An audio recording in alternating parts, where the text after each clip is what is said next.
Good evening, everybody. This is Michael from Nibiru News and Someone'sBones.com. I hope everyone is having a good Saturday evening. I just finished writing an article, and I wanted to put it out since I am home. Some of you might be home, and I figured why wait until tomorrow. I'm going to read the article and then just add a few closing comments and let everyone get on with their Saturday evenings.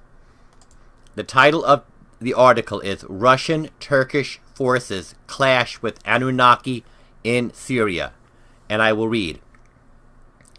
In the pre-dawn hours of Thursday, 12 October, a joint Russian-Turkish military unit skirmished with Annunaki invaders 30 miles northwest of Aleppo, near the Turkish-Syrian border. An active Russian intelligence officer says a Turkish army convoy consisting of 100 commandos and multiple armored personnel carriers rendezvoused with Russian Spetsnaz and extraterrestrial specialists. Presidents Putin and Erdogan greenlit the operation after confirming reports of non-human entities massing near the embattled border city. According to our source, Erdogan sought Putin's help, fearing legions of Annunaki might leave Syria, a domain they have been known to inhabit, and plague his country. Despite Erdogan's allegiance to NATO, Putin was sympathetic to his plight.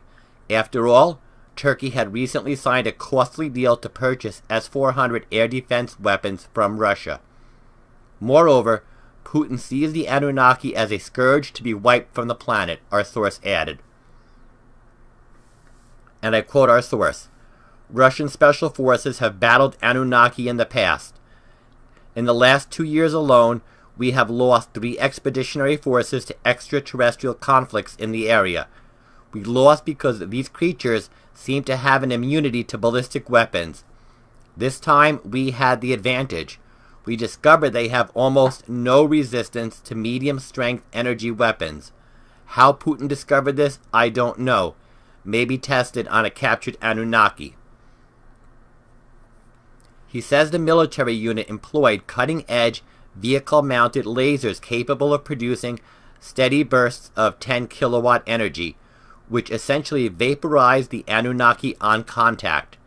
Because the Annunaki had been hiding in a network of caves and needed flushing out, Turkish forces sustained an unconfirmed number of casualties during a protracted engagement lasting more than 2 hours.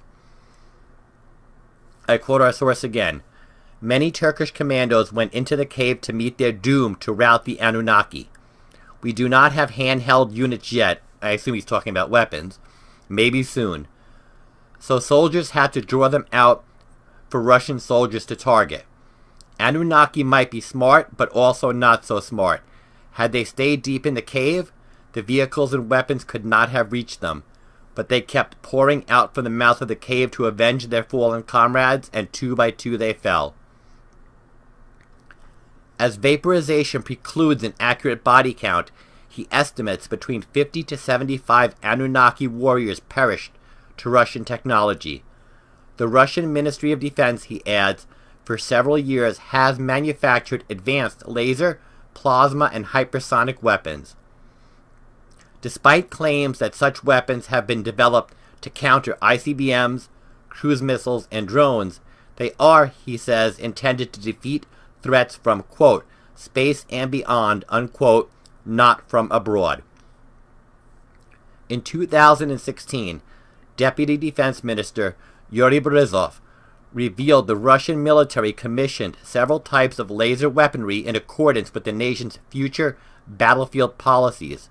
Even today, though, prohibitive costs prevent widespread distribution among everyday fighting soldiers, and the few existing laser platforms are reserved for discrete tactical combat units.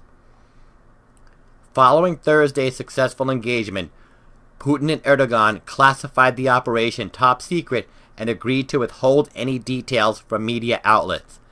Additionally, they concocted a cover story, hunting for ISIS freedom fighters, in case the press or foreign intelligence agencies caught wind of the operation. In closing, our source says the Annunaki threat is far from over, as the Kremlin speculates pockets of Annunaki insurgents still dwell in Syria, Iraq, Iran, and Afghanistan. And that concludes the short article I wanted to read tonight. I appreciate everyone out there for listening. I will talk to you on Monday for the next edition of Nibiru News Live at 9 o'clock p.m. Eastern Standard Time.